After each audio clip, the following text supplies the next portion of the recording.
My grandfather is the Emperor of the Holy Roman Empire. This video is purely for entertainment and does not infringe on copyrights or laws. The rights to the novel and image belong to the original author. We do not claim ownership. Don't like waiting and want to listen to this fanfic in full now? Subscribe to our Patreon, where you'll find the best fanfics. Chapter 176 Artillery of various countries. The French artillery is divided into 4-pound guns, 6-pound guns, 12-pound guns and 24-pound siege guns. The French artillery is based on companies, and each artillery company has 100 people. The infantry artillery company is equipped with 6 6-pound cannons and 2 5.5-inch howitzers. The cavalry artillery company is equipped with 6 4-pound cannons and 2 12-pound howitzers. 8 artillery pieces are equipped with 8 gun mounts, 2 spare gun mounts, 1 baggage cart and 6 ammunition carts. Each baggage cart is equipped with 8 to 12 mules, and each ammunition cart is equipped with 4 mules. The French army has a total of 125 artillery companies and 20 reserve companies, without artillery. The army has a total of 1,000 artillery pieces, and the artillery training level is relatively high. The data is the troop deployment of France in Europe, and the colonial areas cannot be calculated.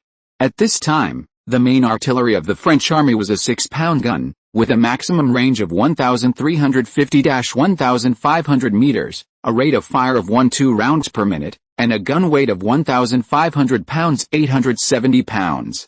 The British artillery was divided into 3-pound guns, 6-pound guns, 9-pound guns, 12-pound guns and 24-pound siege guns. The British artillery was based on battalions, and each artillery battalion had 901,000 people. The infantry artillery battalion was equipped with 18 cannons and 7 howitzers. The cavalry artillery battalion was equipped with 20 cannons and 5 howitzers. The 25 artillery pieces were equipped with 25 gun mounts, 5 spare gun mounts, 10 baggage carts and 20 ammunition carts. Each baggage cart was equipped with 8 to 12 mules, and each ammunition cart was equipped with 4 mules. The British Army had a total of 20 artillery battalions and 1 reserve battalion, with artillery. The Army had a total of 550 artillery pieces, and the artillery training level was high. Data shows the strength of the British mainland, and the colonial areas cannot be calculated. In fact, the number of artillery and guns of the British Army is much higher than this number. At this time, the main artillery of the British Army is 6-pound guns and 9-pound guns. The maximum range of the 6-pound gun is 1,350-1,500 meters, the rate of fire is 1-2 rounds per minute, and the gun weighs 1,500 pounds 870 pounds. The maximum range of the 9-pound gun is 1,500 meters, the rate of fire is 1-2 rounds per minute, and the gun weighs 1,800 pounds. The Russian artillery is divided into 3-pound guns, 6-pound guns, 8-pound guns and 18-pound siege guns. The Russian artillery is based on the regiment, and each artillery regiment has 1,500-2,000 people. The infantry artillery regiment is equipped with 40 cannons and 10 howitzers. The equipment of the cavalry artillery battalion is unknown. 50 artillery pieces are equipped with 50 gun mounts, 1 spare gun mount, 5 baggage wagons and 20 ammunition wagons. Each baggage car was equipped with 8 to 12 mules, and each ammunition car was equipped with 4 mules. The Russian army had a total of 40 artillery regiments and a number of reserve regiments, no artillery, no training. The army had a total of 2,000 artillery pieces, and the artillery training level was extremely low. At this time, the main artillery of the Russian army was 3-pound guns and 6-pound guns. The maximum range of the 6-pound gun was 1,351,500 meters, the rate of fire was 1 to 2 rounds per minute, and the gun weighed 1,500 pounds 870 pounds. The maximum range of the 3-pound gun was 1,050 meters. The rate of fire was 1 to 2 rounds per minute, and the gun weighed 1,800 pounds. Russia's actual rate of fire was much lower than the data level, and various problems often occurred due to logistical problems. For example, insufficient ammunition, shells did not explode, etc.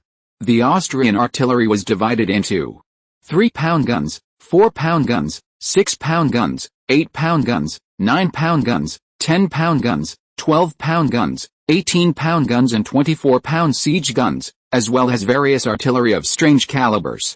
The Austrian artillery was based on companies, and each artillery company had 100 people.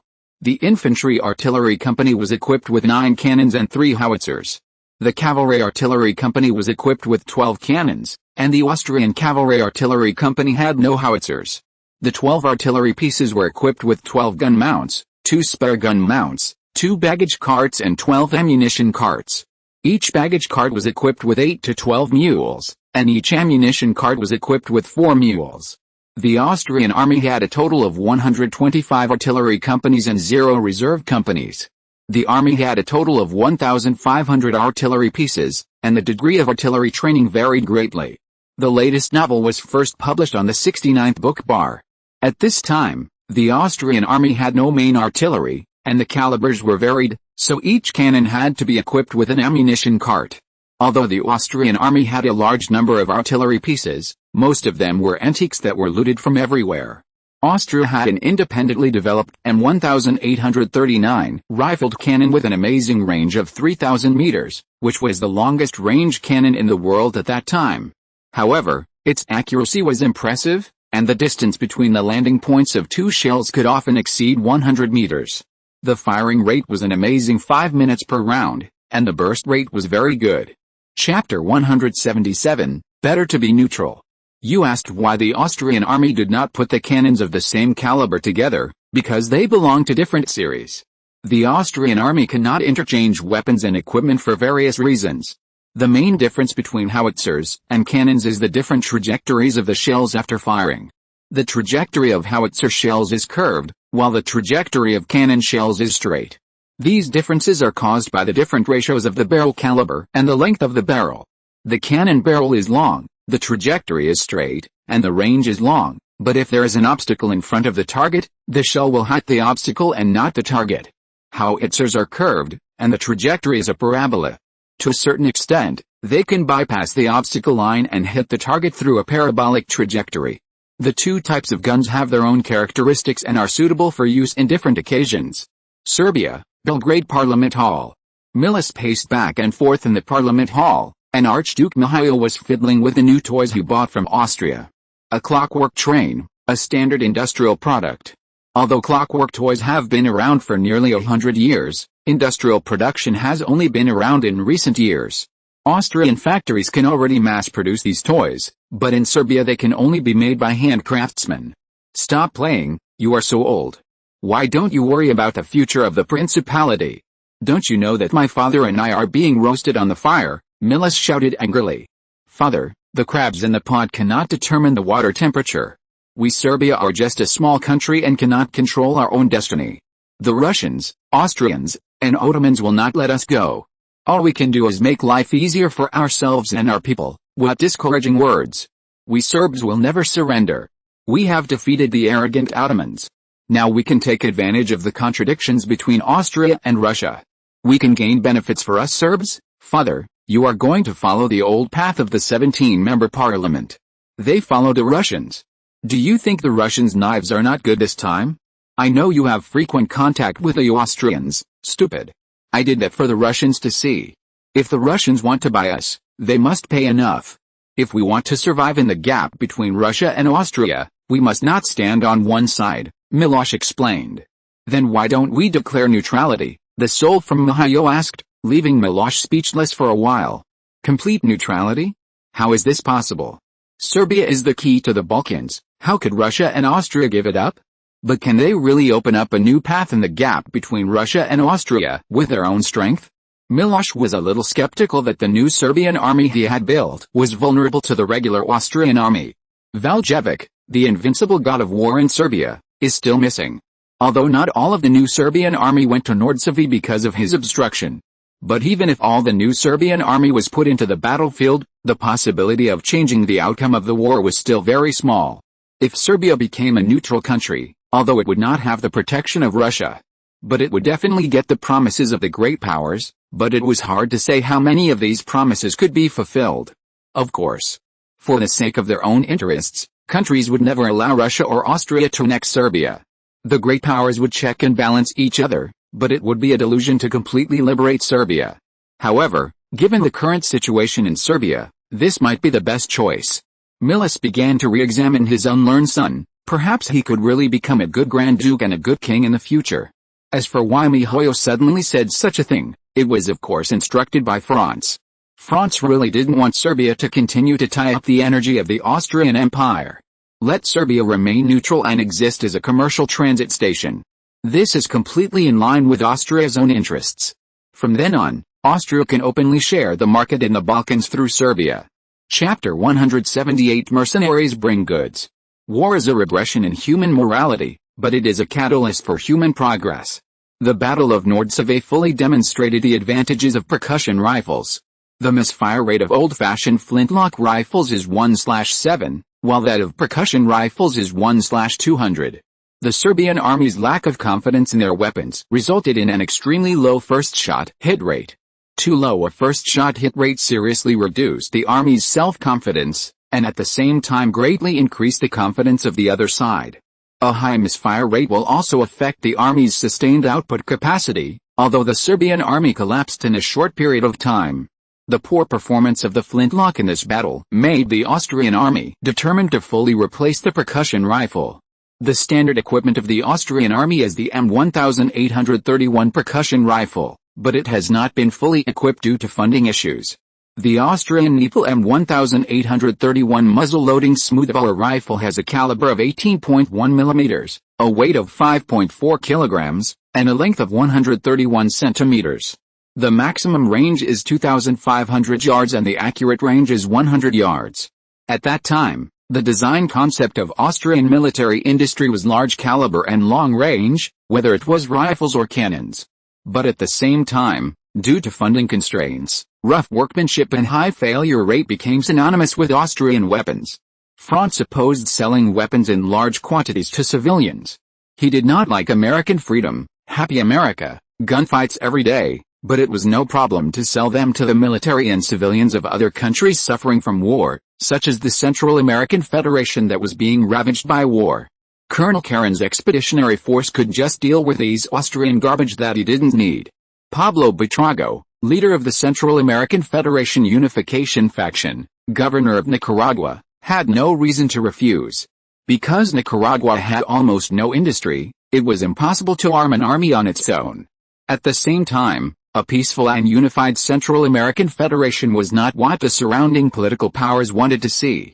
The British wanted to make a fortune in this war, but compared to Pablo, who was so poor and still shouted to unify the country, the separatist devil pig herder Carrero was obviously a better trading partner. No matter how determined Pablo was, he was the president of Nicaragua and could not do whatever he wanted. At most, he only increased taxes, but even so, he was under great pressure and was assassinated many times. But the devil pig herders were completely different. Every time they arrived at a place, they looted it, killed the rebels, and exchanged all the valuables for weapons and supplies. Then they continued to loot the next city, and the cycle continued. Merchants didn't care about this, as long as they could make money. The rampage of the devil pig herders on the Central American continent caused the prices of weapons and food to soar. This was obviously very much to the appetite of merchants, but there was less meat. Ferguson rifle, the world's first breech-loading rifle. The advantage of breech-loading rifles is very obvious, compared to muzzle-loading rifles, that is, the unparalleled rate of fire. Under the operation of skilled shooters, the rate of fire is as high as 6-10 rounds per minute, while the muzzle-loading rifle can only do 2 to 3 rounds per minute, which is the limit. Early rifled guns would become very difficult to load bullets after multiple shots, but breech-loading rifles did not have such concerns. But the disadvantages are also very obvious. The workmanship is time-consuming and labor-intensive, and the high cost also discourages the top military officials. Franz even bought several Ferguson rifles and gave them to Austrian arms dealers for research. However, the quality of the finished product was too poor. The barrel exploded during the first trial, causing a trialist to be seriously injured. Franz's breech-loading rifle plan fell through. Of course, it cannot be entirely blamed on the arms dealers. It was Franz who asked to keep the cost as low as possible. After all, the financial situation of the Austrian Empire did not allow high weapons expenditures. Now the Salzburg heavy metal weapons factory and the Tyrol light metal and wood products weapons factory have opened. It's just that Franz knew very little about the weapons of this era. He only knew about breech-loading rifles. Chapter 179 Cold. Influenced by Franz, the first light weapons factory, Tyrol's first light metal and wood products weapons factory, began to study and manufacture breech-loading rifles. But they soon found the target of copying homework, the American Hall rifle. This rifle perfectly meets Franz's requirements. It is a breech-loading rifle with low cost and easy to mass produce. However, the designers did not admit to plagiarism, but only said that it was independently developed by Austria, and named this rifle the Franz 1841 rifle. Franz here does not refer to Franz Joseph, but the designer of this gun. The name Franz is as common in Austria at this time as Hans in Germany, Ivan in Russia, Macchino in Italy, and dog leftovers in a mysterious country. A month ago, on the outskirts of St. Petersburg, the Tsar's palace, Franz left the Tsar's palace under the escort of the Tsar's Guards cavalry and the local Cossack cavalry. Along the way, Franz saw what it was like to be in the ice and snow. The nearly half-meter deep snow made it difficult for people and horses to move. But the accompanying Russian cavalry officer said that this was just foreplay, and the real blizzard had not come yet. Franz folded the women's clothing and put it in the box. Major Bordeaux beside him was a little puzzled. "Your Highness, the Russians are clearly, don't mind it, Bordeaux. Being in power for a long time will make you lonely, and you always have to find some fun, Your Highness." Bordeaux wanted to say something, but was stopped by Franz. "Okay, I know they shaved your beard and made you angry. I know a very good barber, I will introduce him to you next time. As a soldier, Bordeaux's duty is to obey. Wearing women's clothing doesn't matter, and the other guards are the same." They also deliberately change in front of the Tsar's eunuchs, wanting to show off their strong bodies. The Tsar was not surprised. "If you are not angry, how can you call them young people?" Of course, this calm kid is an exception. The Tsar decided to teach these young people a lesson and ordered the eunuchs to shave off their body hair, leaving only their hair and eyebrows. Franz looked at the guards who were pressed to the ground like pigs being slaughtered, and sighed. No do no die, snowy night, a village on the ice field. After a day's journey, Franz and his party finally arrived at a small village. The village was inhabited by serfs, and the local landlord only sent the butler to greet them because of the heavy snow and wind. It was only when the butler saw the guards that he realized that the people who came were important people. The butler tried his best to provide food and fodder for the team, but in the eyes of these guards, his food was only worthy of livestock. The blizzard came, and the team was restless for several days without being able to move, and the snow was 1 meter deep. Finally, one morning, a noise woke Franz up. Several Cossack cavalrymen were demolishing the residents' houses, and they wanted to use the straw on the roof to keep warm. In the current weather, if there was no roof, a family could freeze to death in one night. So the serfs cried and begged the cavalry master not to demolish their houses. Even if they were afraid of the Cossack cavalry's reputation, they had to fight. Franz walked out of the room, and Bordeaux stopped him immediately. Bordeaux didn't want Franz to get involved in this kind of thing, because in his eyes, the Cossacks were all crazy and could do anything. The other guards also rushed out of the room, ready for battle. They were not afraid of death, but they felt that dying like this was worthless. But Franz did not step forward, but checked the supplies of the convoy. What puzzled Franz was that the convoy had sufficient supplies. What was the point of this group of Cossacks looting serfs? And the Cossacks were obviously from a poor background. Why did they make things difficult for these poor serfs? Bordeaux, we have sufficient supplies. Why are they doing this? The latest novels are first published on the 69th book bar. Your Highness, they are Cossack cavalry, a group of barbarians. But they have their own survival wisdom. To live in such an icy and snowy environment, supplies are never too much. If the blizzard continues and supplies are insufficient, they will not hesitate to burn these serfs as firewood. Franz couldn't help but take a breath when he heard this. No wonder the guards reacted so strongly. Chapter 180 The biggest and most fierce one. They would not demolish houses even if they were frozen to death, and they would not plunder even if they were starved to death. For the European army of this era, this was simply a fantasy. The Cossacks were even more notorious examples. Their military discipline was corrupt, they were barbaric and belligerent, and even the Russians said that they were a vagrant community and did not deserve to be called a nation. Eating people, killing prisoners, human skin demons, even made the barbarians feel fear. Franz did not want to annoy this group of people. After all, this was not Austria, and they were not Austrians. But Franz could not sit idly by and watch this group of poor people who were suffering from an unprovoked disaster. Even the notorious Cossacks still had something to fear. Because in Russia they were not the biggest and most ferocious ones. The biggest and most ferocious one was called Tsar Nicholas I. Later generations had a very low evaluation of Nicholas I, saying that he was conservative, autocratic, stupid, and reversed history. But in the eyes of the Cossacks of this era, he was definitely the most terrifying Tsar in history. Although successive Tsars have been strengthening their control over the Cossacks, for example, they have abolished the democratic election rights of the Ataman chief, prohibited them from accepting free people to join, and forced some Cossacks to move to other places. During the Napoleonic Wars, the Cossack regiments began to be formally organized, but they were still different from the Russian army and were still based on tribal communities. It was not until Nicholas I came to power that the Cossacks were forcibly incorporated into military districts.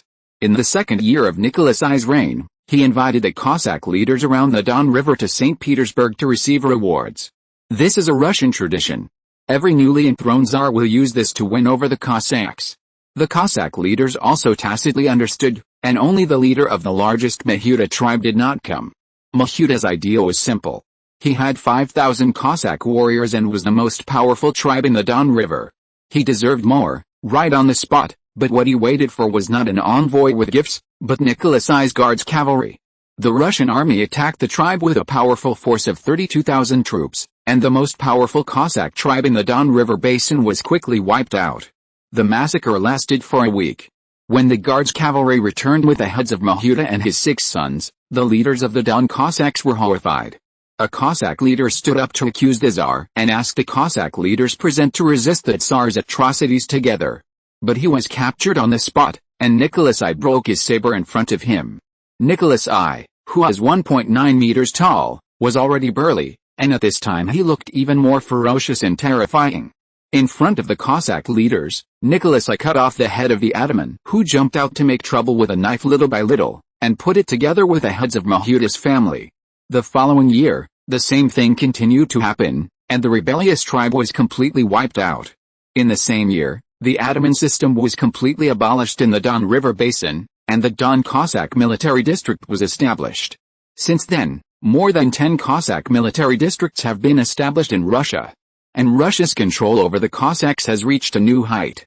Nicholas I adopted a carrot-and-stick approach, winning over the upper echelons of the Cossacks and physically eliminating those who did not accept the Tsar's rule.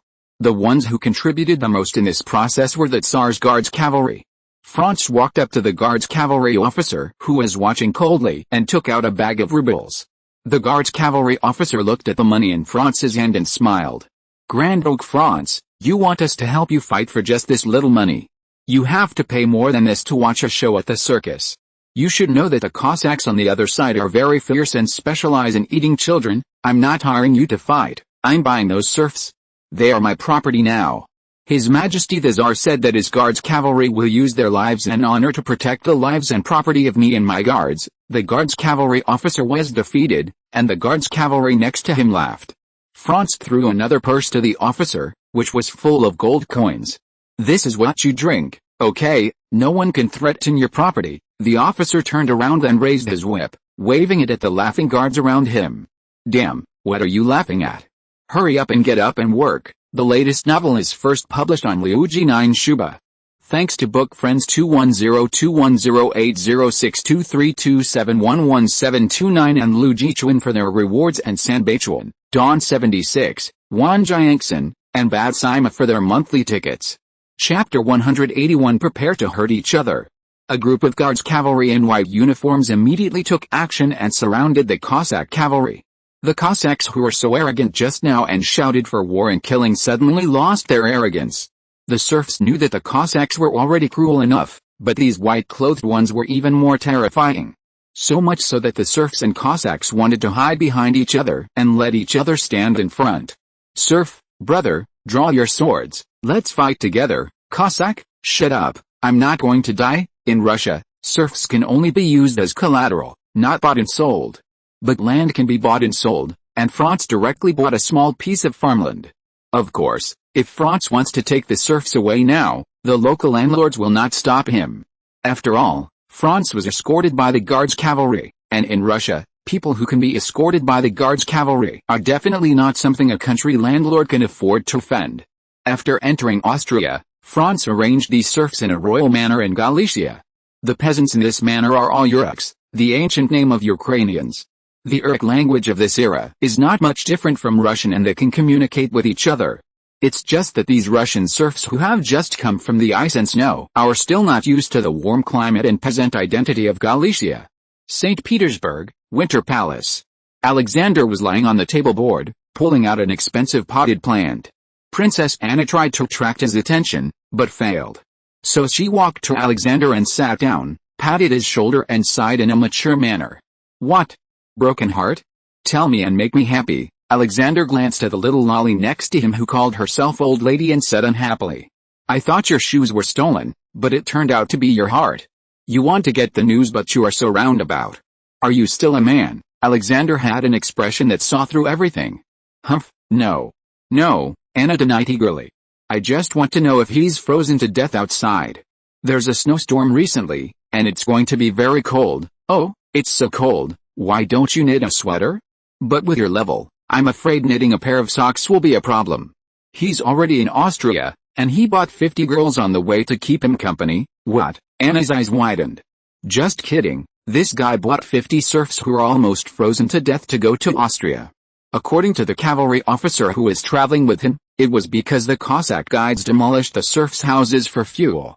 In order to prevent these serfs from freezing to death, Franz bought them and sent them to Austria." Oh, Anna was a little happy and a little disappointed. "Why do you like him so much?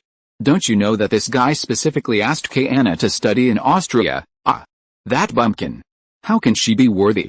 "Cousin Alexander, doesn't our Russian law prohibit the children of nobles from studying in Western Europe? Is this still a rule set by your uncle? The Tsar must keep his word." Anna shook Alexander. "Our little princess who is ignorant and uneducated actually knows the law. Love is such a terrible poison. Haven't you read the annotations under this law?" "What? This law only applies to men, Alexander shrugged and spread his hands to make a helpless expression. "But I can talk to His Majesty the Tsar and ask you to study in the Austrian Empire. What do you think, really?" Anna was expecting something, and her voice became sweet. "It's fake. The latest novels are first published on 69 Shuba. Go to hell." "You?" Anna's little fist hit Alexander, and Alexander pretended to cover the attacked part and danced with joy. Okay, I'll go right away, but you are not allowed to cry when the time comes." Franz, who returned to Vienna, got a piece of information. That is, the person who assassinated Franz was most likely bribed by the British military intelligence, and the British were preparing to attack Egypt, the largest overseas market for the Austrians. Of course, Franz's trip to keep the British bleeding had already reached India. Chapter 182 Searching for Candidates.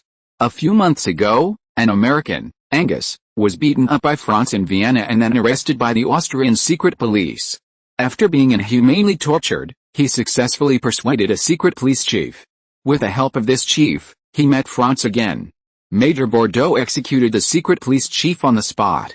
Angus said that he had a perfect investment plan that could make Franz a lot of money. Angus looked at the secret police chief, who was lying on the ground with a hole in his head.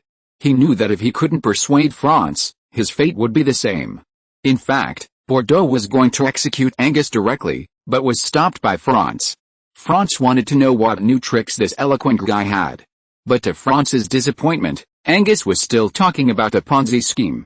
Although Bordeaux didn't understand, he knew that the guy in front of him must be talking nonsense. But in his cognition, there was no concept of the Ponzi scheme, but based on experience, such huge profits were almost impossible to achieve. Angus said that he had discovered a special kind of goods, and there was a price difference between the European continent and the American continent. As long as he invests, he can guarantee a monthly return of 8% interest. You should know that the interest rate of Austrian government bonds is only 6% to 8% a year. What he said is indeed very tempting, but it is too outrageous if you think about it. Seeing that Franz was a little disappointed, Angus gritted his teeth and said that he could raise Franz's interest rate to 10%. 10% interest per month is 120% a year, which is an astronomical figure for the banking industry. However, Franz was unmoved and said lightly, "Don't you just want me to take the lead in lending you money, and then you will absorb investment funds from other people and use other people's money as interest to return to me." Angus's expression was twitching. He never expected that his perfect plan would be revealed in just a few words. Bordeaux had an expression of sudden enlightenment, and then took out a single gun and put it against Angus's temple. Although the fear of death and the shock of having his scheme seen through filled Angus's heart, there is a kind of person who is calmer the more dangerous and desperate the situation is. The kid in front of him is the crown prince of the Austrian Empire. The man next to him is the captain of the guard, Major Bordeaux, who comes from a family that has been protecting members of the Habsburg family for generations. According to the information from the dead idiot, the crown prince has been loved by the previous emperor, Franz I, the last emperor of the Holy Roman Empire, since he was a child. He is a king from another world. And he is regarded as a saint by Archbishop Rauscher of Vienna. The other party has all the advantages, and there is no cost even if he kills me. There is only one possibility that he is not killed, that is, he is still valuable. Angus figured it out and said calmly, "Yes, as long as enough people believe in you, you can always get benefits. As for your benefits, everything can be negotiated, 40% to 60%, no, 30% to 70% is also fine. You mean to return my money in full, and we will share the money of others." "That's right, as long as you take the lead, people in this country will definitely follow suit. At that time, you will get benefits that you can't imagine. At least from now on, there will be no one richer than you in this country." Bordeaux thought it made sense. In this way, no one can resist the rule of the Habsburgs? But is it necessary to let a person of unknown origin do this kind of thing? Isn't it just taking the blame? I, Bordeaux, can do it. Seeing Bordeaux's eyes, Franz felt helpless. Who would use such a strategy that hurts oneself by 1,000 and loses 800, with a total loss of 1,800? In this way, wealth is concentrated, but the national economy is also ruined, not to mention the reputation of the Habsburgs for nearly 1,000 years. To be honest, the United States in front of us is quite courageous and shameless enough. It is still okay to be a chess piece. If you dare to do this kind of thing in my country, I will definitely make you regret coming to this world. Franz's tone was flat, but Angus knew that the other party was not lying to him. Angus nodded in panic, because he knew that being too smart in front of such a person was not necessarily a good thing. "Do you want to make a business that will make a lot of money? The latest novels are first published on the 6th-9th book bar." Angus nodded heavily. It seemed that he was indeed useful and the other party was not playing tricks on him. Moreover, the business that the crown prince of a country mentioned would definitely not be profitable. If you're listening to this novel on a channel other than Fanfic World, it means they downloaded and uploaded it without effort. We cordially invite you to visit our channel, Mundo Fanfic Novelis. There you'll find the original version of this story and you can explore many other novels of various genres. We're waiting for you to immerse yourself in a world of incredible novels. Chapter 183 Red Sea Logistics, Mission Accomplished, 1. Franz guaranteed that Angus could make a lot of money from this big deal and become a guest of honor of the British Army. But in return, Franz wanted as much intelligence as possible from the British Army in Afghanistan and India, and also needed Angus to do some things. Angus took the recommendation letter from Franz, written by the head of a world-class business family, and soon met the commander of the British Army in Afghanistan. Compared with the windy and dusty Kabul, the general preferred the warm and pleasant India. The general has been worried about the morale of the Afghan garrison, and of course the most important supply. Damn the Afghan mountains, large and small tribes are extorting the British supply team. Once the British Army fails to pay the toll in time, the supply team will be attacked. Sometimes the local tribal armed forces will also attack the British supply team in order to increase the price of the toll. The poor British Army was trapped in several important cities in Afghanistan and could not move. The invincible Redwood Army was actually useless. Once the British Army went out of the city to attack the surrounding tribes, the mountain people would flee into the mountains. Faced with the boundless mountains, the British Army had no idea what to do. Coupled with the lack of supplies, the British Army gradually lost the ability to go out of the city to sweep. The border fortresses were destroyed and occupied one after another. If it were not for Viscount Palmerston's repeated proposal to increase troops, Kabul would probably have fallen by now. However, the total strength of the British Army in Afghanistan has reached nearly 30,000, with nearly 10,000 troops stationed in Kabul, as well as 20,000 military service personnel and military families from all walks of life. During the same period in history, there were only more than 20,000 British troops in Afghanistan, and only 4,500 British troops in Kabul. Among them, 690 were British, and the rest were conscripted soldiers from India. However, the increase in the number of British troops could not eliminate the tribal armed forces entrenched in the mountains of Afghanistan, but greatly increased the difficulty of supply. In addition, the tribal armed forces in Afghanistan greatly enhanced their own strength by plundering and extorting British supply teams.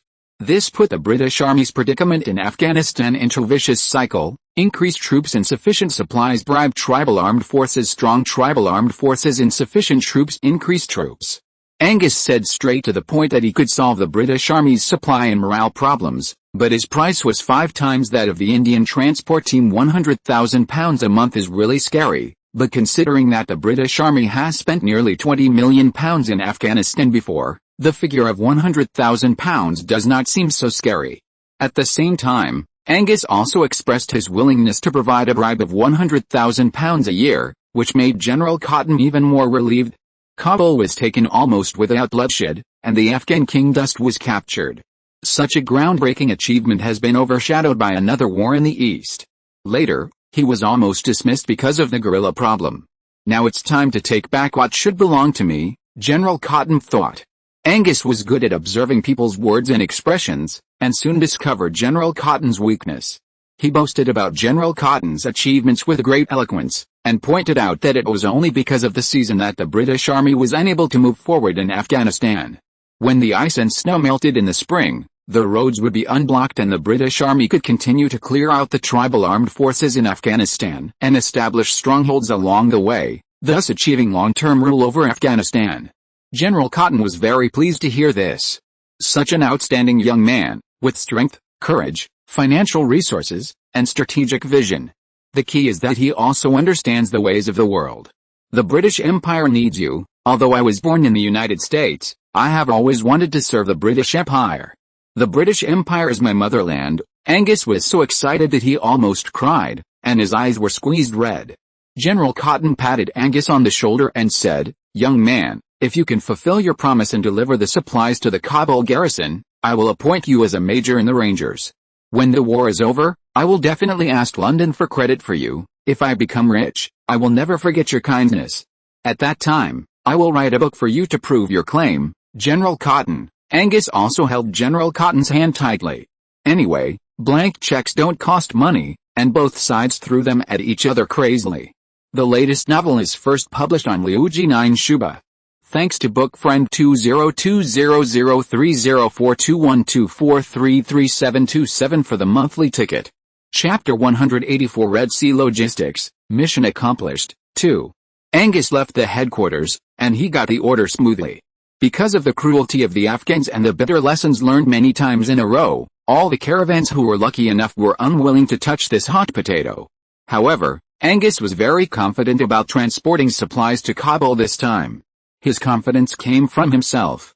He had defeated Indian attackers with a caravan on the Central Plains. Angus' confidence also came from Franz. He had never seen such a strong man. No thug or gang member, even the sheriff, could give him such a great pressure. Franz promised Angus that he would give him a strong army to help him complete the task. Angus only needed to take a part of the profit as a reward for this army.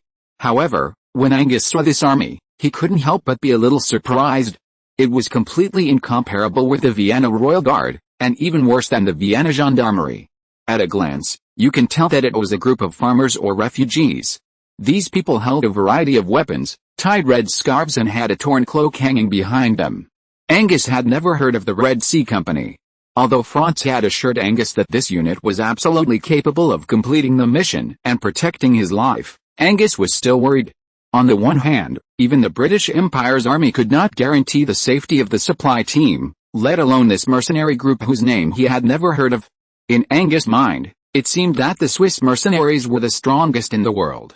In addition, there were mountain people on the Indian border and Cossack cavalry on the Russian grasslands. But what about these red scarves? Franz sent a team of Croatian mountain people. Croatians like to wear ties when they go out. Generally speaking, the brighter the color, the better, and the lower the price, the better. Just like the Redwood Army back then, since red cloth was the cheapest at the time, Croatians developed the habit of wearing red scarves. What made Angus even more headache was that most of these Croatians could neither speak English nor German. Moreover, they hated Indians very much, refused to allow local Indian soldiers to join, and did not allow the transport team to carry weapons. If they didn't know the way, they didn't even want to bring a guide. In the end, they actually hired dozens of guides. I really don't know if these people have money to spend or are afraid of getting lost. According to the contract, the British Army will pay after the goods are delivered to Kabul, and the contract will be formally established. Angus will be responsible for the supply of the British Army for the next 12 months, and the British will have to pay £100,000, 1 million guilders, per month. Soon the transport team was assembled. This is a super large team. After all, the Red Sea Company has 800 bodyguards, and there are 2,000 Indians, most of whom are camel drivers and coolies, and a few logistics personnel. In Angus's imagination, Afghans should be similar to Indians, riding horses with bows and arrows, wielding simple stone tools. Usually there are dozens of horses, and they can be scared away by firing a few shots. Now he has an 800-man fully armed army, and even carries heavy weapons such as artillery. Although they are small-caliber artillery such as 3-pound and 4-pound cannons, it should be enough to fight some natives. There was another team from the British East India Company that had set off before. Due to repeated attacks, the number of armed guards had reached 500. Moreover, these British people were well dressed and well armed, and it was obvious that they were regular troops at a glance. However, there were also a large number of Indian soldiers mixed in, or in other words, there were British people mixed in with the Indian soldiers. The two troops were of similar size, and the British were going to Peshawar, the second largest city in Afghanistan. Peshawar was much closer to the British garrison in India, and the open terrain was not suitable for ambush, and it was relatively safe. Angus couldn't help but feel a little envious, but 3 days later he received the news that the Peshawar supply team was completely wiped out. Some book friends responded that the Blackwater Company was too vulgar and too easy to play. From then on, the Blackwater Company was renamed the Red Sea Company. I hope all book friends will know. The latest novel is first published on the 6th-9th book bar. Chapter 185 Red Sea Logistics, Mission Accomplished, 3. The only survivor was an Indian soldier, who had his eyes dug out, his limbs cut off, tied to a horse and sent back to the British Army camp. Seeing the miserable state of the Indian soldier, Angus couldn't help but feel sick. But Angus had already signed the contract, and if he violated the contract, he would have to bear a lifetime debt. At the same time, he might be hunted down by the Austrians. No, with that man's character, he would definitely not let him go. Radich was a former Austrian officer and was originally a promising major of the Chasseurs. But he was ordered by General Jelatic, the leader of the pro-Austrian faction in Croatia, to retire and join the Red Sea Company. Radich didn't understand the general's approach, but whether as a soldier or a member of Jelatic's tribe, he had no choice but to obey. He brought a complete Chasseur battalion, 500 people, and 300 elite veterans. In Radich's eyes, such a force was enough to fight a small-scale encounter. It was a waste of talent to use them as a transport team. Those Indians were unreliable, so it was better to buy a few more maps to be safe. As for getting a group of tall horses in the mountain desert, it was just to seek death. Radich looked down on the British and chose mules and camels. As for the superiors who thought it was dangerous, he made more preparations. The small-caliber light artillery modified by magic was to adapt to the mountain environment. After all, it was not easy to push a nearly 2-ton artillery to the top of the mountain. In order to maximize the power of the artillery, 50 people were specially transferred from the Vienna Artillery Academy. Of course, according to the superiors, Archduke Franz had sent people to take care of the tribal armed forces in Afghanistan. It is very likely that there will not be too many battles, but for the sake of caution, he still sent a large number of hunters as sentinels. Franz's way of taking care of the tribal armed forces in Afghanistan was to send gifts and letters. Franz first sent people to spread the false news that Prince Abak Khan was going to become the king of Afghanistan in the name of sending gifts to various tribes in Afghanistan. At the same time, he deliberately did not send gifts to Abak Khan, who is now the leader of the Afghan tribal armed forces. Abak Khan was furious and wanted to lead his men to attack the transport team of the Red Sea Company. However, Since the news of Abbot Khan's accession to the throne had spread, his brothers and the tribal armed forces loyal to his brothers were unwilling to contribute. They were afraid that Abbot Khan would use other people's hands to consume their strength. Angus's team encountered 2 small-scale battles on the road, and the results were crushed without suspense. In addition, these Croatian soldiers also carried out their own revenge, destroyed the village, looted all the supplies, and even took some hostages. The young prince, Akbar Khan, has a great ideal to revive Afghanistan and drive out the British. He also has outstanding military talent, and his troops have won every battle and frightened the Indian soldiers. Akbar Khan also united the tribal armed forces scattered all over the country, with a total force of more than 30,000. However, his headquarters only has 4,000 troops, and there are still tens of thousands of old and young people who need protection. He wanted to destroy the transport team of the Red Sea Company. But from several tentative attacks, the other side was different from the previous British army. They were very familiar with mountain warfare and had extremely strong combat effectiveness. Usually, the Afghans robbed the British team by sneak attacks and harassment, which made the British lose more and more people and fatigue, and then annihilated them in one fell swoop. But this unit was often able to discover the other side and launch the attack first before the Afghans. And this unit was more cruel and efficient than the British. They would directly destroy the threatening villages, kill those who resisted, and then sell the living people to the Indians. If Akbar Khan decided to go all out, then tens of thousands of ordinary civilians would most likely become the target of his brother's looting. Many Afghan tribes had feuds, and it was not uncommon for them to loot each other. Before, it was because of the British that everyone shared the same hatred. But now the false news that Akbar Khan was going to ascend the throne made his brothers restless. At the same time, the Red Sea Company gave gifts to all tribes, except Akbar Khan. Chapter 186 Akbar Khan's helplessness. This also made the tribes attached to Akbar Khan begin to consider whether to realign. Although the British are annoying, they are very powerful. Shuaisha, a puppet supported by the British, has no support at all, and perhaps the British will consider establishing another monarch. This counter-espionage strategy is not very clever, but it is extremely useful in the special historical environment of Afghanistan. It is impossible to convince all the tribes in Afghanistan with words. Akbar Khan knows that they only respect the strong. Then there is only one choice left for Akbar Khan, that is, to establish a united front of tribal armed forces again. Akbar Khan was hailed as the star of Afghanistan by later generations, with extraordinary personal charm and leadership. This is incomparable to his brothers, but people are greedy.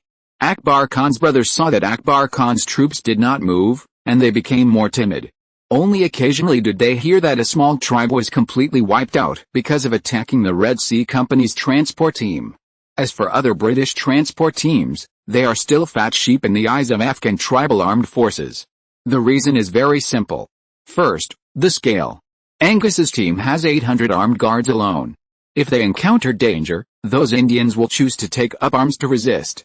But Akbar Khan knew very well that the key to the recovery of Kabul was to kill the supply team of the Red Sea Company, but the seeds of suspicion had been planted. Even if he went all out to destroy the supply team of the Red Sea Company at this time, the result would only be eaten by his own brothers. He could only choose to stabilize the country before resisting foreign aggression. Second, the combat effectiveness. Unlike the Croatian army, which had lived in the mountains since childhood and fought against bandits, and smugglers every day, the British in the mountains of Afghanistan could not even exert half of their usual strength, let alone those Indian native soldiers. At the end of the death march in the First Anglo-Afghan War, the rearguard composed of 20 soldiers of the 44th Infantry Regiment successfully blocked the attack of thousands of Afghan tribal warriors for a day, and finally ran out of ammunition and food and was deceived into surrender before being eliminated. Of course, Austria still has stronger mountain people than the Croatians, but the Tyroleans are excellent fighters but not excellent soldiers. Compared to the Tyroleans who like to ask why, the Croatians who like to concentrate on their tasks are obviously more suitable to be mercenaries. After all, Franz can't tell the Tyroleans who are religious fanatics and believe in the justice of Habsburg that you are going to harm another nation by harming one nation. As for these Croatians, as long as an official tells them what to do, they will do it wholeheartedly, and if they are given some military pay, they will be grateful. Because the Croatians have been guarding the border and fighting the Turks for a long time, They have a strong sense of distrust towards the Afghans. So they will not trust the guide easily. They will compare the map and kill him immediately if they find that the other party is lying to them. Bang! Ladich shot him, the guide who was praying to let him go. When he set off from India, Ladich brought nearly 30 guides, including Afghans, Kivans, and Indians. Angus has never understood Ladich's behavior. In his eyes, this person is not smart, has money but nowhere to spend it. What's the use of so many guides? Until the first fork in the road. Whenever a guide confidently pointed out a new road or a secret passage, Ladich would first compare it with a map and then send the hunters to investigate.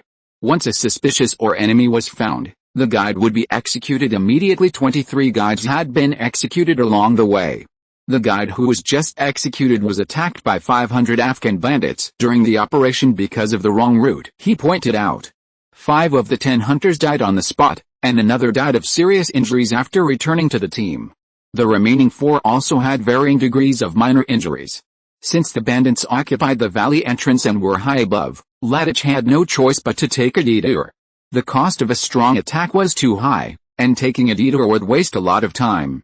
At the same time, he could not avenge his own people, which was a blow to the morale of the team.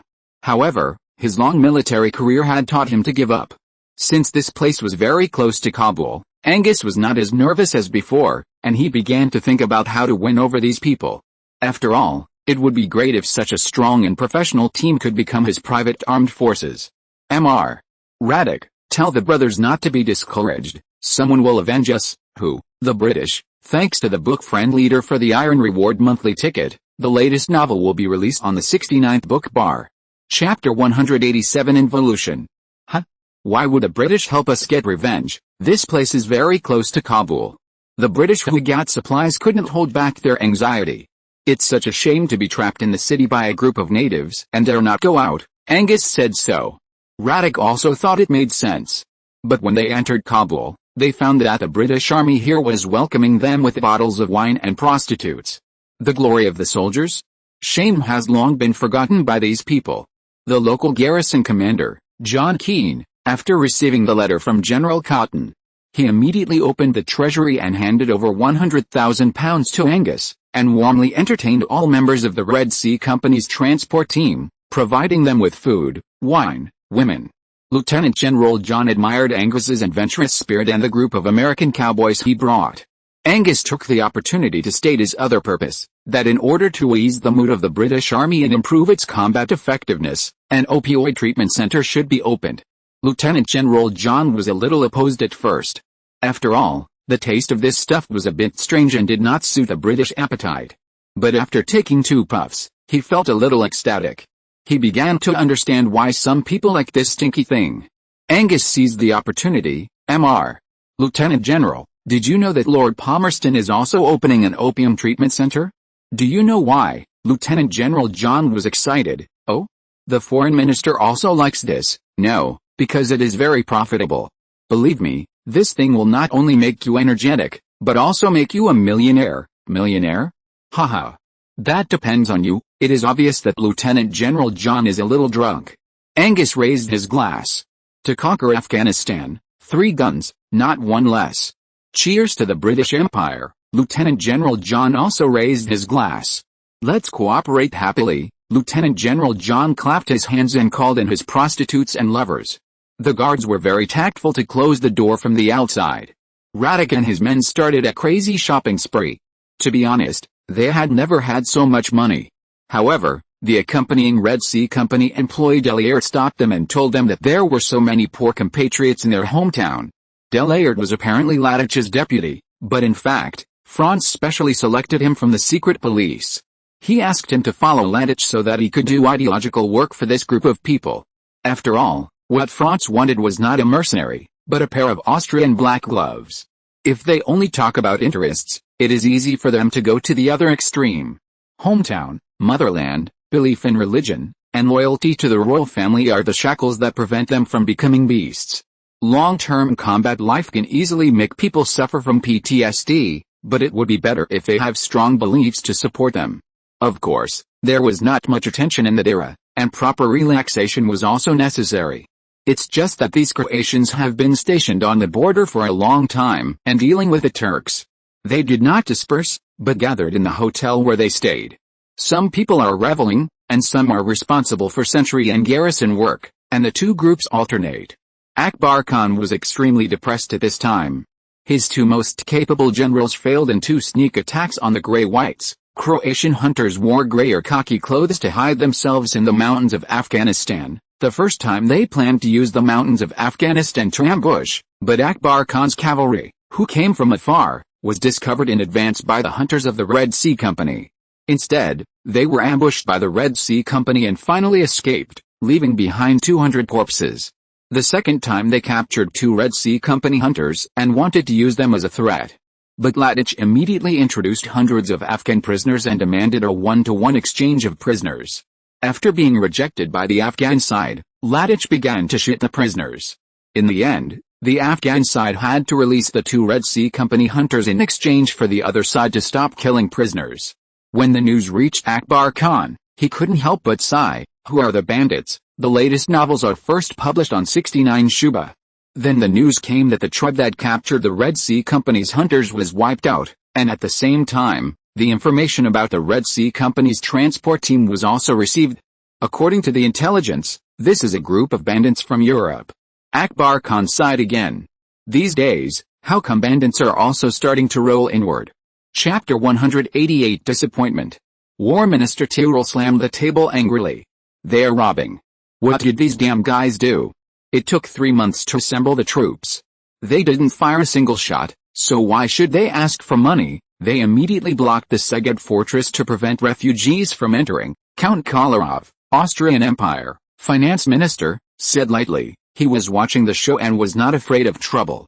Metternich was also in a state of panic at this time, because he had to find a way to meet Hungary's seemingly unreasonable demands. Because Hungary had made it clear that if they did not get the funds, they would suspend the payment of military pay in Hungary. The financial system of the Austrian Empire was a mess, coupled with a chaotic bureaucratic system. The Austrian army's pay was provided by the central and local governments, but it was the local government that was responsible for the payment. Once the military pay could not be paid in time, it might be used by those with ulterior motives to cause riots or even mutinies. It was not difficult to find and eliminate the rebels on the Hungarian plain, but it was difficult to obtain Hungary's permission to allow the army to enter. At the same time, Hungary also planned to increase tariffs and other taxes on merchant ships on the Danube. The reason was that a large number of merchant ships passed through the Danube, affecting the fishery resources and river trade in Hungary. At this time, Vojvodina and Bosnia and Herzegovina still needed a large number of people for construction and transformation. This directly affected the economy of Netherlands and the national strategy of post-war reconstruction. Metternich did not have many cards in his hand. At most, he could threaten Hungary by stopping the import of grain from Hungary. But no matter what he did, the Austrian Empire would be hurt, and the longer it dragged on, the greater the damage. Several generals headed by Tyrrell opposed the allocation of funds to Hungary because these funds could not reach ordinary soldiers at all. The war in Hungary was the most serious and the equipment was the worst, but the military expenditure was the highest. The Hungarian government is unpopular, and their army is not worth mentioning. Now we still have 50,000 troops in Graz, 20,000 in Pressburg, and Archduke Karl has a large army in Vojvodina. We still have our fleet on the Danube, and we can attack from 3 sides. According to our calculations, we can take those self-righteous guys back to Vienna in 3 months at most. In this way, we can solve the Hungarian problem once and for all and completely eliminate this cancer. Count Tyrrell seemed confident. He was a typical hardliner who liked to consider issues from a military perspective. But at this time, his ideas and actions were politically incorrect, and in the eyes of Metternich and others, it was simply suicidal behavior. Count Tyrrell, how much do you plan to spend on this war? 100 million or 200 million? Do you know how many loans our country has not repaid? How much money will these projects cost now? Count Kolarov said sarcastically. He looked down on these brainless idiots the most. In fact, as long as Kolarov opposed it, Austria could not approve the bill to urgently allocate funds to Hungary. But this time, Kolarov, who always liked to sing against Metternich, agreed to immediately allocate funds to Hungary to calm the situation. In the final analysis, Kolarov did not like Hungary's style, but compromise was the best way for the overall situation. Metternich was disappointed.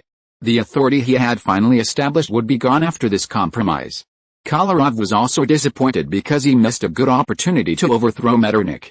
Count Tyrol was even more disappointed. He felt that he almost solved the Hungarian problem completely. If Hungary could be conquered, he would definitely leave a strong mark in history. The most disappointed person was Franz, who was originally persuaded by Count Succumb, the leader of the Hungarian conservatives. He hoped to take advantage of this opportunity to pull Hungary into the Austrian circle by purchasing a large amount of food and other supplies from Hungary. But reality slapped Franz's face heavily.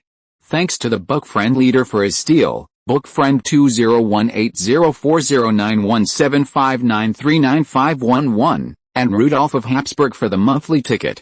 Chapter 189 Different Path. In fact, Hungary was also very disappointed. Their request was originally 20 million guilders, but after some bargaining, it became 10 million guilders. Due to the lack of information and the deliberate concealment of the upper class, many people now do not know that a war has taken place in Vojvodina. As for this emergency appropriation, it was just as Count Tyrol expected. All of it fell into the hands of the elite, and the so-called new equipment purchased was just antiques that the Austrian Empire was selling at this time. Of course, Hungary did not increase taxes, and they would not do so even if the Austrian government did not make emergency appropriations. Because the order from the Austrian government is indeed tempting enough to consume a large amount of their inventory. In the past, the Hungarian nobles have always been worried about the moldy grain in the warehouse. This time, the huge reduction in Vojvodina's production, coupled with Serbia's orders and the aid plan in Bosnia and Herzegovina, made the Hungarian nobles make a lot of money. As for the so-called impact on fishery resources, it was completely made up by them. A large number of ships sailing in the river, bringing business opportunities and benefits that they dream of. At the same time, in order to ensure the smooth flow of the river, the Austrian government dredged the river and built dams, which saved them a lot of money. At the same time, these large-scale projects require a lot of labor, which found a way out for those landless nobles and unemployed serfs. The big landowners were also willing to let the serfs participate in the construction, because Austrian law stipulated that if the serfs could not support themselves, the lords would subsidize them. At the same time, the wealthy serfs and landless nobles became consumers, consuming local Hungarian goods and Austrian goods along the Danube. This was originally a virtuous circle, but some people did not want it to be so. Lajos Kossuth, the leader of the Hungarian liberals, published an article in the Pest newspaper where he was the editor, calling on all Hungarians to boycott Austrian goods. The approach he proposed was very naive. First, it was forbidden to buy Austrian goods, and at the same time, Austrian goods were destroyed in a centralized manner. The second was to gather independents to buy Austrian merchants and merchant ships for free. And his friends successfully carried forward his approach, and a large group of unemployed young people frantically robbed Austrian merchants and stores. For a time, there was grief everywhere, and some even took the opportunity to set fire, kill people, and rob banks. Of course, they also had their reasons, for freedom and democracy, and even more for independence, so that the Austrians would realize that Hungarians were the real masters of this land. The slogan was even louder, and if you don't rob, you are not a Hungarian. Some smart people also took the opportunity to join in, robbing and looting goods everywhere and selling them to Austrian merchants at low prices. A large number of ordinary people were coerced and became scapegoats. There were not only merchant ships and cargo ships docked on the shore, but also some warships transporting soldiers. Soldiers who had just come down from the front thought they were fighting again when they saw this posture. A few shots were fired into the sky, and the crowd participating in the riot was dispersed. But this also became evidence in the mouths of the independence faction. The patriots were massacred, and nothing could arouse the anger in the hearts of the people more than this. Because of these few bullets, the leading officer was ordered to retire on the spot, and the Austrian government paid 2 million guilders in compensation to calm the incident. But a series of events in Hungary also deepened the gap between the two sides. Many Austrian businessmen who suffered losses could not get compensation, and were even directly arrested and expelled by the Hungarian government. At the same time, ordinary people were afraid to participate in the large-scale projects funded by the Austrian government due to national sentiment. Merchants tried their best to avoid docking at Hungarian ports and doing business with them. The project could not be stopped. If the Hungarians did not participate, the displaced Serbs would be very happy. Because Baron Karl Bruck, One of the few upright officials in Austria, was in charge of the construction of the Hungarian section. The workers could get generous rewards.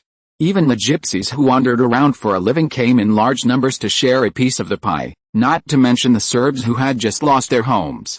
Although the empire's projects were not greatly affected, the virtuous cycle had been broken, leaving hidden dangers for the future. If you're listening to this novel on a channel other than Fanfic World, it means they downloaded and uploaded it without effort. We cordially invite you to visit our channel, Mundo Fanfic Novelis. There you'll find the original version of this story, and you can explore many other novels of various genres. We're waiting for you to immerse yourself in a world of incredible novels. Chapter 190 Alternatives. Franz was very busy as soon as he returned to Vienna. After all, Mrs. Sophie was notoriously difficult to get along with, and Franz's cheap father didn't care about anything. As the Crown Prince, the son of Mrs. Sophie, and the disciple of Prime Minister Metternich, Franz naturally became the focus of everyone's attention. Of course, Archbishop Rauscher contributed greatly to Franz's fame. This well-known leader in the Austrian religious community has a bad habit of bragging after drinking. Franz, the Crown Prince student, is naturally the best topic of conversation, so Archbishop Rauscher exaggerated it. However, due to his drunken gaffes, Franz's image was also distorted. Most people have the impression that he is greedy, lustful, pious, superstitious, and a little neurotic. For example, there is a fat man standing in front of Franz holding a moldy ham. Your Highness, this is the best Mangalica ham, absolutely a rare treasure, the most suitable reward for the soldiers on the front line. As a glorious citizen of Austria, I am willing to offer my ham to our great army at half the market price. Seeing that Franz did not react, the fat man opened his mouth and took a bite of the moldy ham. After taking a bite, the fat man looked dazed and his feet were unstable. Suddenly, a great force rose from his dachshund and rushed to his head. The man used up all his strength to cover his mouth tightly, but as his stomach contracted again, he finally couldn't hold back. Ugh, it's delicious. Ugh, it was the first time I saw someone bringing goods like this. Franz wanted to give him a thumbs up, but if these hams entered the market, I don't know how many people would die from eating them, so Franz asked him to go to the supervisory bureau. There are also some fools who want to show off their intelligence, such as a businessman who learned that Austria had shipped a large amount of cement to Nordsavie, and cement as a building material also requires a large amount of sand. So he planned to sell the sand in the Danube to the Austrian government, and the Austrian government would only be responsible for the transportation. He hoped that Franz could convince Prime Minister Metternich. Franz was speechless about this kind of people. Maybe he had read too many fairy tales and felt that the royal family or children were easy to deceive. Even more speechless was a cult called Ark of the Doom, which actually planned to build a doomsday fortress in Nordsavie. Of course, Franz asked the secret police to arrest them and raid their hometown. But more people came to do business. After all, the Austrian market lacked vitality after the Napoleonic Wars. Such a large-scale government procurement is something that has never been encountered in 8 lifetimes. Jacob Ardieth next to Franz is even more of a free billboard. Before the Battle of Nordsavie, he could not get into the upper-class circle of Vienna, even if he spent money every day. Now every banquet and every salon in Vienna is honored to invite Jacob Ardieth. Ardieth's bank was in the limelight for a while because of the exaggerated amount of property it acquired in Vojvodina province and the huge amount of money it spent in the Vienna stock market. In the early years, there were rumors that Jacob Ardieth sent his daughter to the palace to be a maid for Franz, which was a joke in the eyes of people at that time. However, today, people are impressed by Jacob's shrewdness. Franz's appearance at the headquarters of Ardieth's bank this time further confirmed the close relationship between the two. Of course, this was also within Franz's plan. If he wanted to establish the sign of Ardieth's bank, he couldn't stay behind the scenes all the time. Due to the huge debt, the credibility of the Austrian central bank was very low, and it liked to confront the government. At the most critical moment in 1848, it betrayed the Austrian Empire and announced its support for the rebels. Franz came to Ardieth's bank to buy 50% of the shares of Ardieth's bank. Of course, this was just a propaganda method. Jacob Ardieth voluntarily transferred 50% of the shares to Franz. However, the number announced to the public is 60 million guilders, a number that is enough to make Ardieth's bank one of the top 3 banks in Vienna. The first is Rothschild Bank, the second is Austrian National Bank, Central Bank, and the third is Ardieth's bank at this time. Thanks to the book friend 20170929104451757 for the reward in the book friends Yanho Daofan and 20200526094618467 for the monthly ticket. Chapter 191 Feeding Your Majesty with Meatballs. After a wave of false propaganda, Franz finally returned home. Mrs. Sophie took her brothers and sisters to visit relatives in Bavaria, leaving only her father in the palace. After returning to the palace, Franz first went to see his uncle, now the Emperor Ferdinand I of the Austrian Empire. Franz brought some gifts to his uncle, of course not gold, silver, jewelry, antiques, etc., he didn't lack them.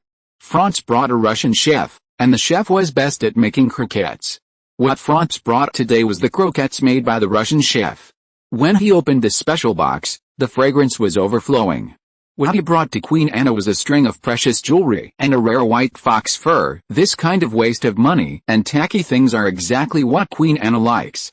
But Queen Anna's tone was still cold, and she only greeted him symbolically. As for the food Franz presented to the Emperor, it was made difficult by Karl von Sloat, the advisor of Ferdinand I. Archduke Franz. Have you investigated the background of this Russian? In fact, hiring a foreigner as a chef is not uncommon in European courts. Palinka's predecessor, the current royal chef, was a Frenchman. After all, French food was popular at the time. It's just that Karl von Sloat, hereinafter referred to as Baron Sloat, asked this question, so Franz had to answer. Yes, Chef Elsch has been a chef in St. Petersburg for 7 generations. He is the younger brother of the owner and chef of the St. Petersburg Elsch Hotel, Lyosha Elsch. Franz answered Baron Sloat's question as briefly as possible, but Baron Sloat still didn't give up. I don't know if Archduke Franz ate this croquette. This is obviously a trap. If you answer that you ate it, it would be disrespectful to His Majesty, and if you answer that you didn't eat it, it would be a great disrespect to His Majesty. Franz has long been accustomed to Baron Sloat's actions and has already thought of an excuse. But it was obvious that these words were useless, as Ferdinand I was already extremely angry. Sloat? Come here. Ferdinand I's expression twitched and he stuttered a little when he spoke. Baron Sloat had long been accustomed to the Emperor's expression. As the Emperor's chief advisor, he should have been a powerful official who was above everyone else. While Sloat was still lamenting that his talent was not appreciated, Ferdinand I raised his short legs and kicked Sloat in the crotch. What are you talking about, Fifi? I want to eat meatballs, Ferdinand I roared to express his anger. Ferdinand I's chief guard was a little embarrassed. He didn't know whether he should arrest Baron Sloat. Generally speaking, offending the Emperor is a serious crime, but everyone knows Ferdinand I's situation, and Queen Anna relies heavily on Baron Sloat. Seeing that the chief guard was hesitating, the guards dared not move, so no one went to catch Baron Sloat, nor did they help him. Finally, it was Queen Anna who had to come forward to help the chief advisor up.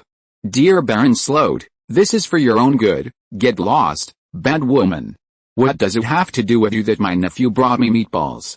I want to eat meatballs. Ferdinand I was dancing with his limbs, and was about to throw something beside him. At this time, Franz came forward to stop the farce. Why don't you send the meatballs to your Majesty? Franz put a stick into his mouth and signaled the guards to send it to Ferdinand I quickly. The captain of the guards immediately trotted over and sent the meatballs to Ferdinand I. When he sent them to Ferdinand I, he did not forget to eat one first. After Ferdinand I ate the meatballs, his mood finally stabilized. Ferdinand I liked to eat fruit meatballs, which were usually filled with pitted almonds, sour and sweet with a little bitterness. Franz brought back a dessert master this time. When he was visiting St. Petersburg, he happened to taste the desserts in his shop and tasted the same as the almond meatballs in the Vienna court. As the Emperor's nephew, Franz often ate at the same table with the Emperor. Ferdinand I was also willing to share his favorite food with those close to him, including his younger brother and nephew, but not his wife. The latest novel is first published on the 69th book bar. Eating almond balls is one of the few hobbies of Ferdinand I, and Franz will naturally remember this hobby. Ferdinand I was very happy after eating the balls and said to Franz, Franz, I am the Emperor of the Austrian Empire. Ferdinand I will give you a manor. Choose it yourself. As the patriarch of the Habsburg family, Ferdinand I has many industries in his hands. Of course, Franz has long known which manor is the most valuable. Most of Ferdinand I's oral orders are not counted, because his situation is special, and the oral orders must be approved by the Regency Council. However, the Regency Council usually does not interfere in the distribution of property within the royal family. Even if it is a vote by raising hands, it will be passed unanimously. The two elders of the family will naturally have no objection, and the two powerful ministers need to curry favor with Franz, the future emperor. Chapter 192 Merchants Counterattack. After receiving a royal manor worth 200,000 guilders, Franz happily left the Hall of Mirrors and headed for his residence. At the same time, the Hungarian radicals received their first beating from the iron fist of capitalism. Since the Austrian government was unable to compensate the merchants for their losses in the previous turmoil, the Austrian government acquiesced to the merchants to recover their property on their own. The merchants who opened shops in Hungary suffered even greater losses, especially the losses of several banks that were robbed were astronomical. The merchants immediately united to put pressure on the Hungarian government, demanding that the Hungarian government punish the thugs, otherwise the Hungarian parliament would never be able to borrow a penny again. The Hungarian dignitaries compromised at the first opportunity. After all, the dignitaries did not get any real benefits from the riots, and even suffered considerable losses. So a large number of thugs arrived, and the extreme nationalists in the port and the city were beaten and screamed. These people who participated in the riots were ordinary people. They had never seen such a scene before. Not to mention confronting the thugs, they even forgot to escape and were confused on the spot. Some bosses paid to get back the property and also paid to deal with the police, so naturally the thugs were going to go on a killing spree. As for these independents, after being beaten a few times, they quickly confessed where they put the stolen money and goods. Some independents wanted to seek the protection of the gendarmerie, but the gendarmerie, which had done nothing before, suddenly became a flood and beast, arresting people everywhere. Several leaders were put in prison, and the rest were quickly dispersed by the capitalist thugs. Budapest quickly restored order, but the gap between ordinary people and the elite aristocracy in power in the city deepened. At the same time, businessmen doing business in Hungary decided to unite to protect themselves. So a self-defense force called Danube Guardian organized by businessmen was officially established.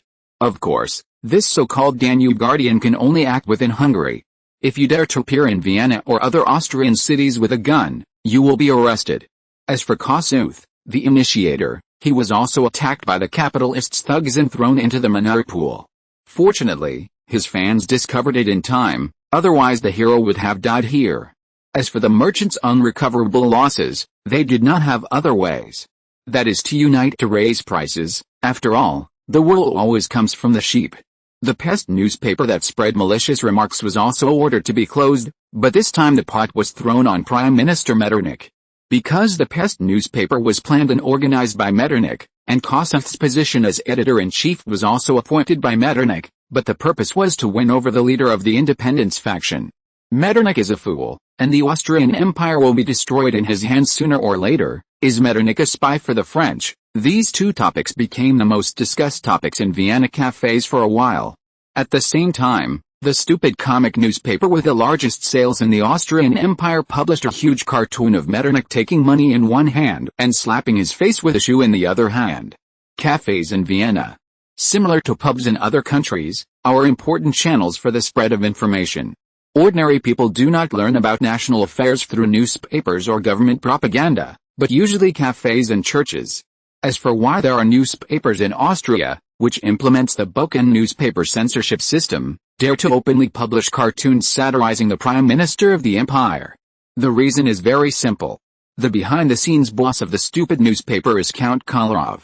But the Hungarian parliament also saw the great power of Kossuth and public opinion, and they soon found a new position for Kossuth. Buda News was established with the support of the Hungarian elite.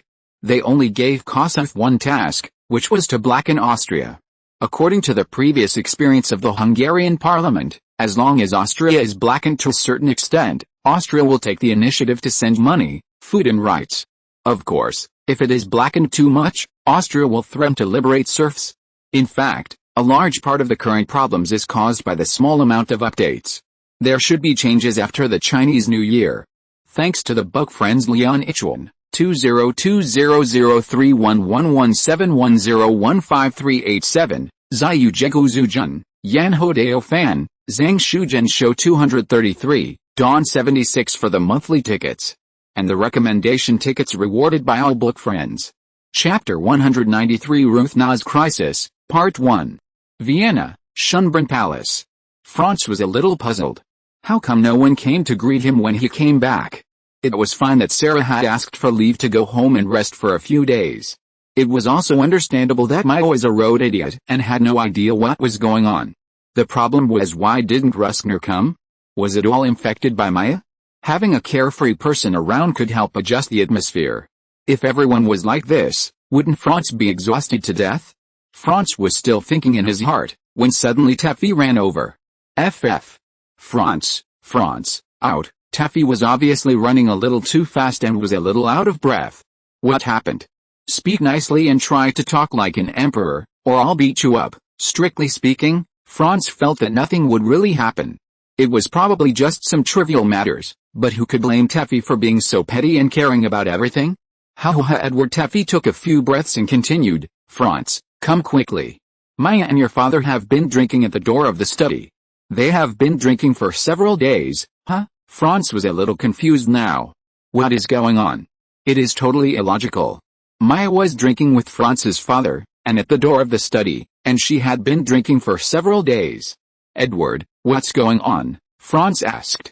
I can't explain it clearly. Maya asked me to wait for you to return to the palace and call you over. You should see for yourself. Teffy was a child after all. Although he had received a certain education, his ability to express himself was still limited when he was anxious. Franz arrived at the door of his study and found Maya and his cheap father sitting on a tattered blanket and singing. Maya hummed a gypsy tune, which was Franz's favorite. When Maya was a child, she would hum it when she coaxed Franz to sleep. Franz's cheap father was shaking the bottle and singing something inarticulately. Of course, his level was very low. The full name of the cheap old man is Franz Karl Joseph, and in order to distinguish him from Franz, he will be called Archduke Joseph. The cheap old man first discovered Franz and began to talk in a babbling manner. Maya nodded and listened carefully. Maya was one of the few people who could communicate with Archduke Joseph without any obstacles, which even Mrs. Sophie could not do. Franz. You are back, I missed you so much. Hey, Maya, who was drunk, stood up staggeringly and rushed towards Franz. Maya is already 18 years old, tall, and 183 centimeters tall. This is of course, because she eats whatever Franz eats, and she may eat more than Franz. Back to the point, Maya's neckline is very deep, which may be the need for the body to dissipate heat after drinking. Franz stared at her for a long time before helping her up, patting her cheek and asking, I'm back. What happened? I have to deal with it. What happened again? Did they eat the fish in the pond or steal the bird from some lady? This was the first thing Franz could think of. After all, Maya did this kind of thing a lot. In her eyes, it seemed that anything she could catch could be eaten. But this time Franz guessed wrong. Maya whispered in Franz's ear. Countess Rainer wanted to take Ruskna away. I had her in the study. I couldn't keep her by myself, so I asked the Grand Duke to help. I have been guarding here for a month. I want to take a rest. Countess Rainer was one of Madame Sophie's black gloves. The maids or servants, maids.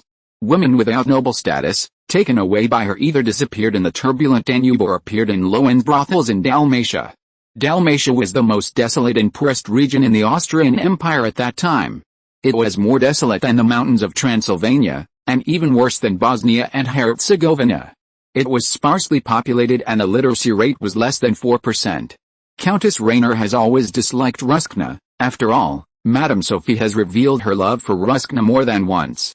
It is not impossible to take advantage of Madame Sophie's absence to stage a palace drama to get rid of or kill potential competitors. But this is a bit unreasonable. Ruskna's status is not low, not to mention that she is Franz's maid. Even if Countess Rainer is not afraid of Ruskna's family, she will never provoke Franz. Franz was still thinking, and the cheap dad also came forward, saying something.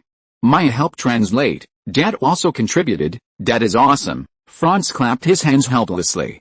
Ababa. Maya continued to translate. No need for polite words. Where's my gift? Fortunately, Franz was about to ask someone to send the gift to the cheap dad's palace. Franz gave an order, and several guards put down several boxes. When they opened them, they were full of various brands of Russian wine. Abba, the latest novel is first published on the 69th book bar. Good son. Dad is leaving, Maya continued to translate. Franz asked Major Boldo to send his cheap dad back, and called several maids to wash Maya. After all, hangovers are very uncomfortable, and Franz didn't want to go back and smell the alcohol. Everyone else left, and Franz knocked on the door. "It's me, Franz, come in." Franz pushed open the door and saw Ruskna reading a book with a cup of coffee beside her. Franz was not surprised. After all, Ruskna was not Maya. Even if she was going to the guillotine, she would maintain her temperament and would not throw a tantrum like Maya. A little more about daily life, and a little bit about the trade war. Chapter 194, Ruskna's Crisis, Part 2. The beauty sat alone by the window, reading a book. The warm sunlight shone through the window onto her golden hair. This warm feeling made people feel a little drowsy, but the lethal amount of sugar and cream in the coffee cup beside her made Franz feel a little scared. "I'm back, and everything is fine. I'll ask Mrs. Reiner to come and explain it to her face to face." Ruskna knew what Franz meant. First of all, since he was back, he would not let anyone do anything wrong. Secondly, he would find Mrs. Reiner to confront her face to face and then administer justice. Finally, Ruskna had time now and could talk about her affairs first. Ruskna just smiled and said nothing. Franz was not surprised by this reaction. The so-called nobles were like this, no matter whether they were wrong or not, they had to act like they were upright and not afraid of their own shadows.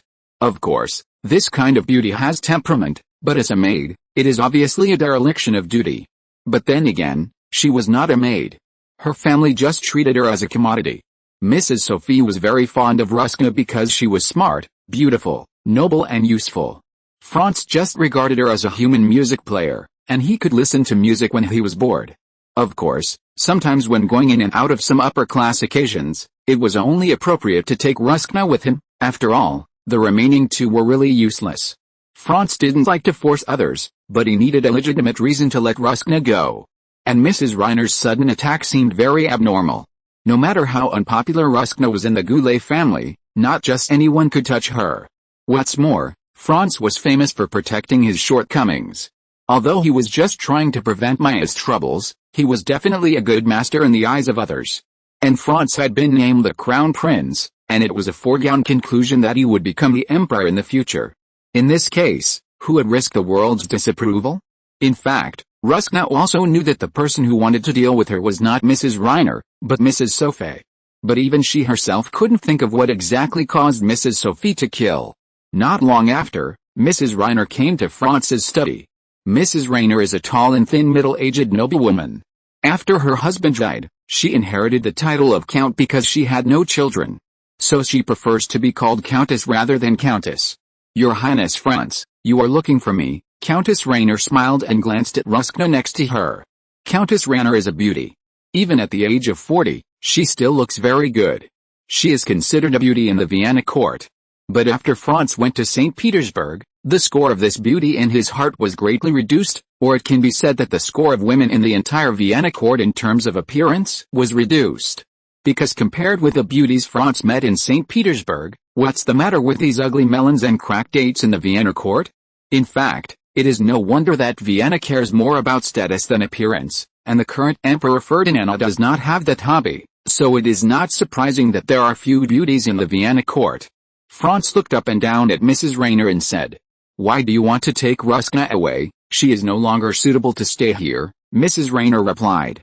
"Who gave the order?" "Your mother, Your Highness." Although Franz had already vaguely sensed it, he still found it hard to believe.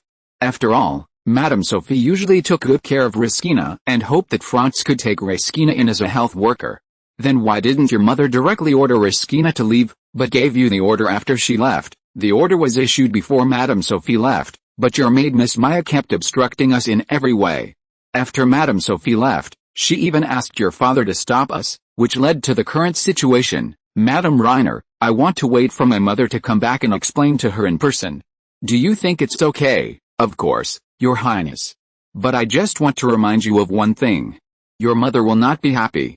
You think you are helping, but in fact you may be doing something bad. The latest novels are first published on 69 Shuba. Thank you for your reminder, Mrs. Reiner. You can leave now. Franz still agreed, because it seemed that this matter had a great relationship with him.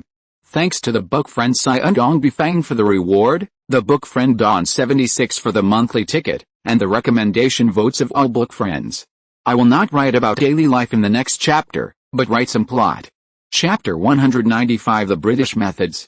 Mrs. Reiner turned away tactfully, because she didn't want to do such an offending thing. Of course, if she could take Ruskner away without anyone noticing, she would definitely be willing to do so. But after being discovered by Maya, Mrs. Reiner basically gave up the idea of handling the matter alone. Mrs. Reiner knew Franz's personality very well, and she didn't need to offend the future emperor.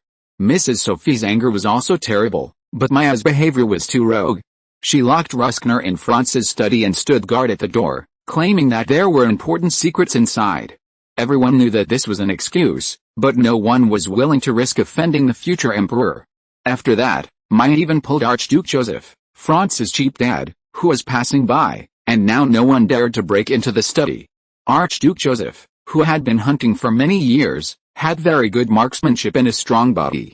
What was more terrible was that his brain was not very good.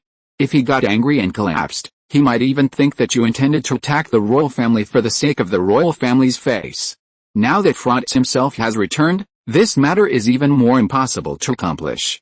Mrs. Reiner naturally did not want to waste any more words and make Franz unhappy. After Mrs. Reiner left, Franz paced back and forth in the study, because he couldn't figure out what Ruthna had done to make Mrs. Sophie do this. And Ruthna's attitude was also very ambiguous, which made Franz even more confused. In fact, Ruthna didn't want to talk to Franz, but she really didn't know what she did wrong. In fact, it was just Ruthna's little trick and a rumor that made Mrs. Sophie misjudge and led to this crisis. You should take care of yourself, because Franz really didn't have the mind and energy to waste time on Ruthna. Railways, factories, mines, river transportation, dams, gold diggers and countless other problems were still waiting for Franz. Take the most annoying thing at the moment, the British actually tore up the secret treaty with Austria. Not only did they cancel Austria's exclusive privilege of the Egyptian grain market, but they also built factories in Egypt to directly seize local raw materials and cheap labor. The Egyptian grain market is not large, but it is just right for Austria. In order to firmly occupy the Egyptian grain market, Austrian grain merchants gave Egyptians very favorable prices, at least much lower than their domestic prices. Since Ali failed in the war with the Ottomans for leadership in the Near East, Egypt was already burdened with a heavy debt burden and had no power to resist external economic invasion. Merchants and civilians could not refuse these low-priced grains from Austria. This inevitably caused foreign exchange outflows, and at the same time, in order to obtain more foreign exchange, Egyptians joined the cotton planting army. Austria sold grain and cheap industrial products to Egypt, and then used the money to buy cotton produced in Egypt. This was originally a win-win situation. However, the British suddenly passed a bill to subsidize grain exported to Egypt, which greatly reduced the cost of British merchants exporting grain to Egypt and made up for the price difference of long-distance transportation. This vicious competition was naturally not what Austrian merchants wanted to see, and the Austrian government was unable to provide subsidies to merchants due to its own financial problems. But soon, Austrian and British merchants discovered a strange phenomenon. As long as the prices of food from the two countries were the same or close, Egyptians would never buy British goods. This is no wonder. The British brought disasters to the Egyptians in all aspects. They colluded with profiteers to lower the purchase price of Egyptian cotton, which made the Egyptians fall into a vicious circle of becoming poorer and poorer. The failure of the Second Turkish-Egyptian War was due to the direct participation of Britain. It can be said that the Egyptians have reasons to hate the British both from a personal perspective and from a national perspective. But cheap food is still good. The British forced to dump food into Egypt at a price 40% lower than the market price. The reason why the British dared to do this was mentioned in the previous document, that Egypt had only 5 million people. With limited consumption capacity, they could afford to lose this little money. The latest novel is first published on the 6th-9th book bar. At least Palmerston and the British Parliament thought so, but Franz thought they were courting death. Chapter 196 Group Purchase. In order to monopolize the grain market in Egypt, Austrian merchants have already lowered the price of grain to 80% of the market price, while the British, in order to drive Austrian grain out of the Egyptian market, actually sold grain at 60% of the market price. This price is already outrageous. You should know that the price of grain in the UK is at a high level at this time. Coupled with the cost of transportation and personnel, the British grain can no longer make any money. Take wheat as an example. The domestic market price in the UK is £2.2/100 kilograms. The British must sell it at £2.4/100 kilograms to recover the cost, whether it is the cost of transportation from the mainland or from India, plus tariffs and other fees. The data is very complicated and the conversion is very troublesome in the imperial unit, so I just write it here. Peck. I have never heard of this unit before, but after a series of complex conversions, it is almost what I listed. The domestic market price of wheat in Egypt is £2/100 kilograms, and the price Austria gives to Egyptian merchants is £1.6/100 kilograms, which is close to the domestic price in Austria. After all, the Austrians still want to make money. However, the British chose to dump grain into Egypt at a price of £1.2 per 100 kilograms. The British government reached an agreement with the grain merchants to provide subsidies to all merchants who went to Egypt to sell grain. In fact, Palmerston and the members of the British Parliament were not idiots. They found the best experts at the time and calculated that Egypt's grain gap was about 250,000 tons, which means that they only need to pay £2.5 million at most to win this trade war. Of course, this trade war is not just to punish Austria, but also to declare to European countries that Egypt is the territory of the British. Any force that intends to get involved will pay a painful price. And if everything goes well, it will only cost £100,000 to £200,000 to completely defeat the Austrians. At that time, the British will use their expertise to raise the price and make a fortune. However, Egypt immediately proposed an order of 1 million tons, which made British grain merchants happy, but surprised British officials. The high grain prices in the UK are not caused by disasters, but are artificially raised. British grain merchants were just afraid that selling a large amount of grain at a low price would affect their own interests. At the same time, the demand in the UK was insufficient, and European countries set up extremely high trade barriers. The grain that could not be sold had to be used as feed, and even the amount of arable land had to be reduced. How could they give up such a good opportunity now? Anyway, according to past experience, there was an overproduction of grain, and it could not be sold if it was left. Faced with such a super order of 1 million tons, the British Parliament was not a fool to be such a sucker. The subsidy that was originally agreed to was postponed with an excuse, and the amount of subsidy could definitely not be issued as expected. In fact, Egypt's agriculture has been regressing since 1838. After the Second Turkish-Egyptian War, the Egyptian government's control over farmers weakened, a large influx of Austrian grain, and the increased demand for cotton in European countries. Egyptians switched to cotton. The influx of foreign grain was a devastating blow to Egypt's grain market. The annual output of farmers who grew grain could not even pay the rent, while the price of cotton continued to rise. Therefore, a large number of farmers changed their farmland to cotton, and the wealthy landlords were even more so. Even Ali, Pasha of Egypt, after his defeat advocated cotton planting in order to repay the high interest of the French. In fact, Egypt's food demand is about 700,000 tons, but due to the rapid reduction in the area of cultivated land for food, considering that the food gap will further increase in the future, it has offered a price of 1 million tons. Of course, just 1 million tons can't crush the British, so Franz spread the news as soon as he got the news. The low-priced food of the British is not only attractive to Egypt, but also to all countries along the Mediterranean coast except Russia. As a result, the Apennine countries headed by France, Austria, Sardinia, Spain, Ottoman, and the Kingdom of the Two Sicilies formed a group to go to Egypt to grab food, and the 1 million tons of food naturally would not fall into the hands of the Egyptians.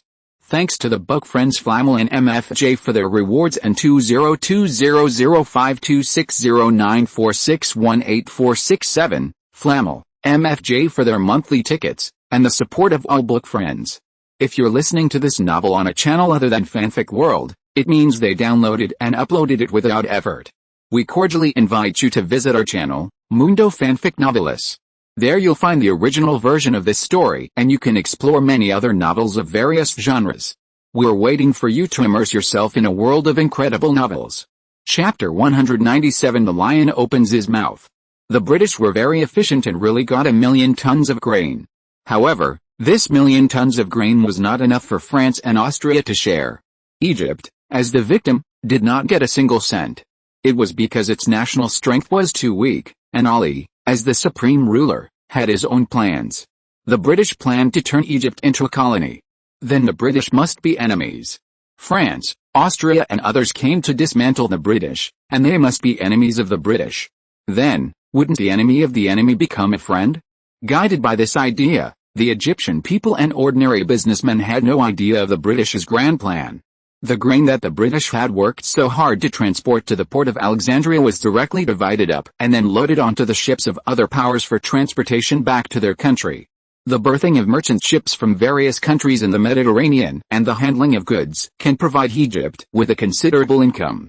Moreover, merchant ships from various countries could not come to Egypt empty-handed, and naturally they would bring some industrial products, and even weapons that the British strictly prohibited from selling to Egypt. Soon the British government was worried again, and Egypt still needed 2 million tons of grain. Previously, in order to monopolize Egyptian cotton, the British directly set up factories in Egypt to increase the local cotton purchase price. Setting up factories in colonies to directly exploit local labor and monopolize the raw material market is a move that can be described as cutting off the firewood from the bottom of the pot. Except for France, a powerful country that can directly import cotton from the United States, Austria's textile factories have been shut down due to lack of raw materials. Some merchants even failed to hand in goods within the specified time and went bankrupt. Britain can obtain low-priced cotton from the United States and India to maintain its unrivaled price advantage in textiles. But other European countries do not have this advantage. In order to develop their own industries, Egyptian cotton is necessary.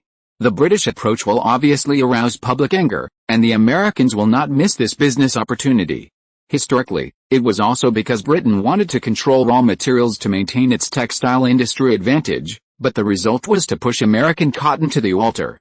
American businessmen directly signed a large number of orders with European countries.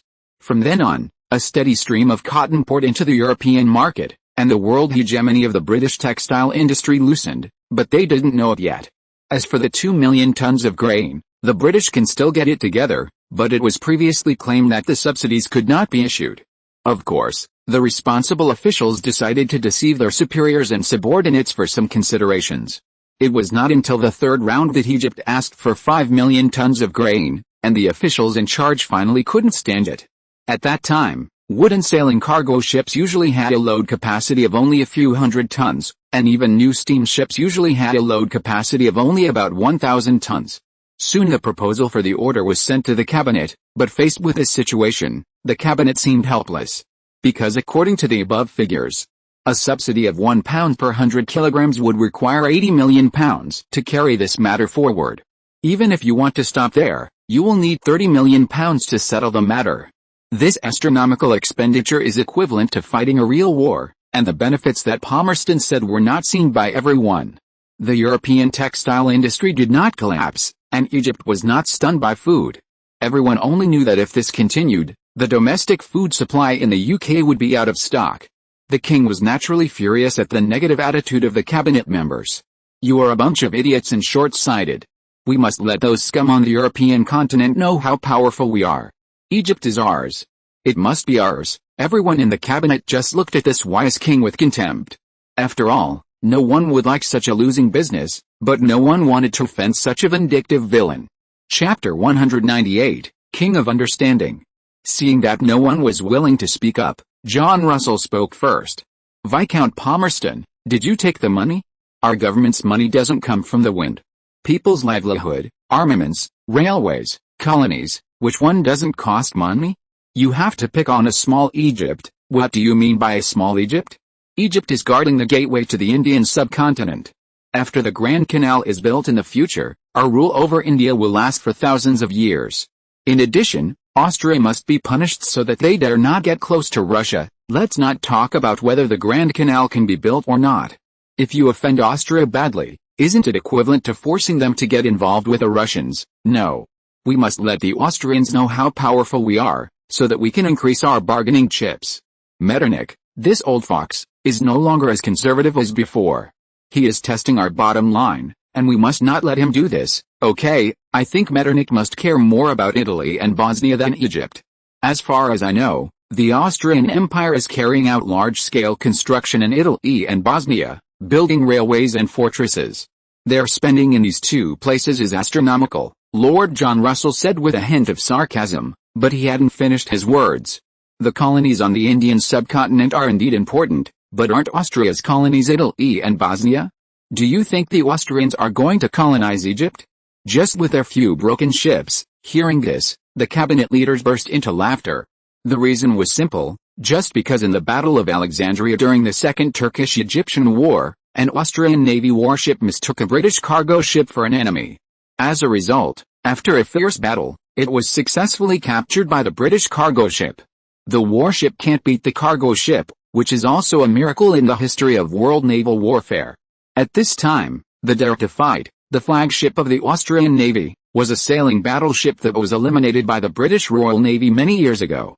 This behavior of recycling old goods and treating them as treasures is really shabby. Palmerston also felt that the Austrian Navy was very unbearable, and it was simply impossible to compete with an old colonial empire like Britain for colonies. But he vaguely felt that Austria would be a rival of Britain in the future, and the weakness of this rival was in Egypt. In fact, Palmerston's vision was very sharp, but generally speaking, no one was willing to gamble everything for a possibility. It was just that Palmerston was a very confident person, and he believed that his judgment was correct. We are too far away from Egypt. The French have kidnapped Egypt with usury, and let the Austrians invade Egypt economically. When can we completely control Egypt? Do you think that by doing some tricks behind the scenes, they will all retreat? And is it necessary to make such a big fuss just for that desert? The Ottoman Empire is the focus of our competition, and the Russians are the ones we should guard against the most. Unlike the colonization of Egypt, anti-Russia had already reached a consensus within the British cabinet. Everyone in the cabinet agreed, but Palmerston still did not give up and put forward a bold suggestion. What if we sell another 5 million tons? Can Egypt still eat it? As far as I know, the early government still owes France 200 million francs in foreign debt. And those state-owned factories are either bankrupt or insolvent. Just last year, Ali tried to sell Egypt's grain to Austria, but he lost money and fell ill. He only left his bed recently. He is just trying to scare us now. Viscount Palmerston took a deep breath and continued. Besides, we said before that we would provide subsidies to grain merchants, but we didn't say how much. Seeing how these people are enjoying it, we know how much they earn. We can completely reduce the subsidy to 0.3 or even 0.1 per 100 kilograms. This is not freedom, John Russell immediately retorted. But it is very realistic. Palmerston smiled wildly. The latest novels are first published on 69 Shuba. Chapter 199 Who says agricultural countries don't import food? Finally, under Palmerston's insistence, the new Prime Minister Robert Peel agreed to his proposal. Although the new Prime Minister was a Tory, Conservative Party, he was a liberal and expansionist in his heart. In fact, 8 million tons of grain had long exceeded the amount needed by the Egyptian population, but Palmerston took it for granted that Ali's Egyptian government was hoarding grain. After all, for such a backward small country, food can attract soldiers, and soldiers have power. No ruler would complain that he has too many soldiers and too much power. Ali's reputation plummeted after the Turkish-Egyptian War. Domestic conflicts intensified, and uprisings broke out one after another. It was just when soldiers and food were needed, so it was reasonable to hoard some food. Wheat can be stored for about 5 years. According to this calculation, 8 million tons is exactly the amount of Egypt for 5 years. In theory, there will only be British grain in the Egyptian market from now on, but will it really be so in reality? Of course, it is impossible that the 3 million tons of grain sent by the British before are not even enough for France and Austria to share. France's agricultural foundation is not weak, with a large amount of excellent arable land and a suitable climate, as well as a large number of cheap labor. However, due to the influence of the Restoration dynasty, the nobles continued to exploit the peasants and even levied tithes on them. This right was not completely abolished until Napoleon III came to power. However, the peasants were exploited by rent and sharecropping. In some areas, the sharecropping system even required more than 50% of the peasant's annual income. Each peasant household had to bear heavy compensation to make up for the losses of the nobles and the dynasty. A large number of peasants were overwhelmed and became helpers and vagrants. But it also indirectly provided a large number of cheap labor for the takeoff of French industry, allowing French industry to maintain its advantage for a long time. The Orleans dynasty, 1830 to 1848, did not pay attention to agriculture, or even neglected it, which led to the slow development of agricultural machinery in France and made it extremely difficult to promote it. Under a series of operations by the Orleans dynasty, the land in France was increasingly divided, resulting in the complete use of large agricultural machinery and difficulty in agricultural reform. It lagged far behind Britain and Prussia, and was even inferior to Austria and the Kingdom of Sardinia, and was only slightly stronger than Russia. In addition, after Comrade Guizot came to power, the government became more corrupt and corrupt officials were rampant. Land taxes became heavier and heavier, and officials even openly engaged in local usury, which made farmers miserable. The sum of various taxes even exceeded 2/3 of the farmer's annual income, plus the profit-sharing system mentioned earlier. That is, a farmer has to pay 16% for planting land for a year. In this case, how did French farmers survive? Of course, they relied on borrowing. There is a statistic that before the overthrow of the Orleans dynasty, the total mortgage debt of French farmers was as high as 8 billion francs. What is the concept of 8 billion francs? At this time, the Austrian government's fiscal revenue was about 160 million Rhine guilders, about 240 million francs, which means it would take 33 years to pay off the money. In this case, France introduced a corn law, which led to extremely high grain prices in France. Seeing that grain prices remained high, farmers joined the grain-growing army one after another. The sugar beet industry was in a slump, and no one sowed pasture. But the result of this was that grain production did not increase, the sugar industry suffered a devastating blow, and the development of animal husbandry stagnated. The maintenance cost of overseas colonies was getting higher and higher, and the colonies had to import food from foreign countries. French colonies were not restricted by the Corn Law, so they could import food with confidence. So Guizot chose to buy a lot of food as soon as he learned that the British were dumping food in Egypt. The food purchased from Egypt at 1.2 pounds per 100 kilograms was sold to the colonies at 2.4 pounds. Even after deducting freight and other expenses, he could make 1 pound per ton. Of course, the more this kind of business that only makes money, the better, but the throughput capacity of French colonies is limited. At most, they can only digest 4 million tons of food, otherwise they really want to empty the British grain warehouse. The French have eaten up everything, and it's the turn of the Austrians. Seeing this, everyone may feel very confused. Why did Austria, a grain exporter, join the army of buying grain? The reason is simple, because Austria is too poor. After the Napoleonic Wars, Austria was burdened with huge debts, and granaries everywhere were actually empty. Fortunately, there have been good weather and no major disasters in recent years, otherwise the Austrian government would not even be able to issue relief food. It was a good opportunity to take advantage of this wave of fire sale to replenish the warehouse.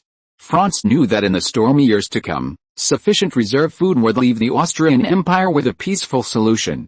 Chapter 200 The British Calculation. The appetite of the Austrian Empire is obviously much better than that of the French. The deficit of the past few decades cannot be filled by 2 to 3 million tons. This does not include the grain depots in Hungary and the newly built warehouses in Bosnia and Herzegovina. To fill the warehouses of all sizes in the Austrian Empire, I am afraid that 10 million tons may not be enough. Of course, even if France wants to buy, the British can't take it out. And according to the time point in history, famine will soon sweep across Europe. The bad climate and crop diseases will continue until 1850, and nearly 2 million people will starve to death in Ireland alone. Although the impact on Austria is not so exaggerated, the famine has actually promoted the spring of nations in Austria. Food is the first necessity of the people. If everyone is well-fed, and lives and works in peace and contentment, who would want to put their heads on their belts and rebel? France knew the importance of food, so he planned to stockpile food in advance to prevent future food crises. Reserved food can only meet temporary needs and cannot fundamentally change the problem. Development is the hard truth. More investment is needed to help farmers improve machinery and cultivate good varieties to better develop agriculture. Of course, France has a lot of knowledge from later generations, such as hybrid crops can increase yields, the application of fertilizers, the integration of large farms, the development of mechanization, pesticides, etc. These can all become the driving force for Austrian agriculture to take off. Moreover, France has begun to let experts from the Royal Austrian Academy of Sciences begin to cultivate hybrid crops to increase crop yields. He has also begun to try to integrate arable land in Franz's own estate and use machinery to improve efficiency. It can be said that all the grain warehouses in Austria are empty at present. How can a country that does not even have strategic reserve grain deal with the crisis? This is what is called distant water cannot quench near thirst. So now Austria can only buy. Some book friends may ask, what can Egypt buy British food when it is so poor? It's very simple. I think everyone should have heard of futures trading. That's right, Ali is using the future Egyptian cotton to exchange food with the British. In fact, this is not what Ali thought of, but the British proposed it. The British are not stupid. They exchange food for cotton and link Egyptian cotton with British food. This not only can obtain the raw material market of Egypt, but also prevent Egypt from making a comeback. It is also easier for Egyptians to accept. Other countries can't find any faults afterwards. It can also promote the so-called humanitarian spirit of the British. It is simply killing two birds with one stone. After all, the British's goal is to dominate the Egyptian cotton market and maintain Britain's hegemony in the world textile industry. At this time, more than half of the world's cotton is processed by the British, and the status of the British textile industry can be imagined. Of course, with the advancement of technology, the British textile industry no longer has a technological advantage, and even the labor advantage is weakening. But Britain still occupies the world's largest market and raw material production area. The British naturally hope that this dream can continue. It's just that there is no eternal hegemony. The Americans took the lead in overthrowing the hegemony of the British textile industry in the Americas and became a competitor of the British. Egyptian cotton allows European countries to obtain raw materials nearby. In order to meet the huge expenditures of military reforms and the army, Ali began to encourage cotton planting. During the Turkish-Egyptian War, cotton became Egypt's most important export commodity. In exchange for French loans, Ali sold cotton to France at a low price, and even replaced American cotton for a time. But the good times did not last long. The Americans decided to fight back by lowering prices until they drove Egyptian cotton out of France. With the failure of the Second Turkish-Egyptian War, Egypt's economy and politics were on the verge of collapse. Cotton once again became Egypt's hope.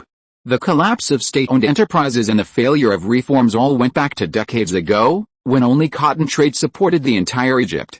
Foreign exchange was earned through cotton trade to purchase materials needed by Egypt and repay debts. Cotton has become Egypt's pillar industry, as Egypt's low-priced cotton is sold to Europe. European countries began to develop their own textile industries, and at the same time, in order to protect their own industries, they all imposed high tariffs on British cloth. The market was reduced and competitors increased, which was unacceptable to the British. So some businessmen suggested to Palmerston that the European textile industry should be hit by colonizing Egypt. No matter how cheap North American cotton is, it will be more expensive than Egyptian cotton because it is separated by the Atlantic Ocean. In this way, European cotton will not pose a threat to the British, and the Strait of Gibraltar is still in the hands of the British. The latest novel will be published on the 6th-9th Book Forum. By then, if the British want it, most of the textile factories in Europe will be shut down. Thanks to the book friend 20210806232711729 for the reward. End of this chapter. Thank you very much for reaching the end. Don't forget to like. Looking for more exclusive content and immediate access? Subscribe to our Patreon. Remember, every like, subscription, or donation encourages us to continue. Thanks to everyone. See you in the next video.